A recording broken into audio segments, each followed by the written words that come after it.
It's hanging out with friends, rolling dice, having a little battle.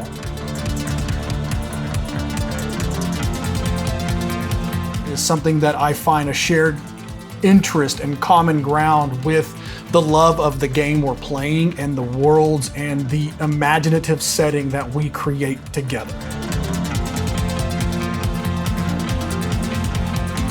What a lot of people don't think about with these tabletop games is how far they reach out, and what the, I guess the word is consequences of that can be. Consequences aren't bad, but just like what can end up happening from just that.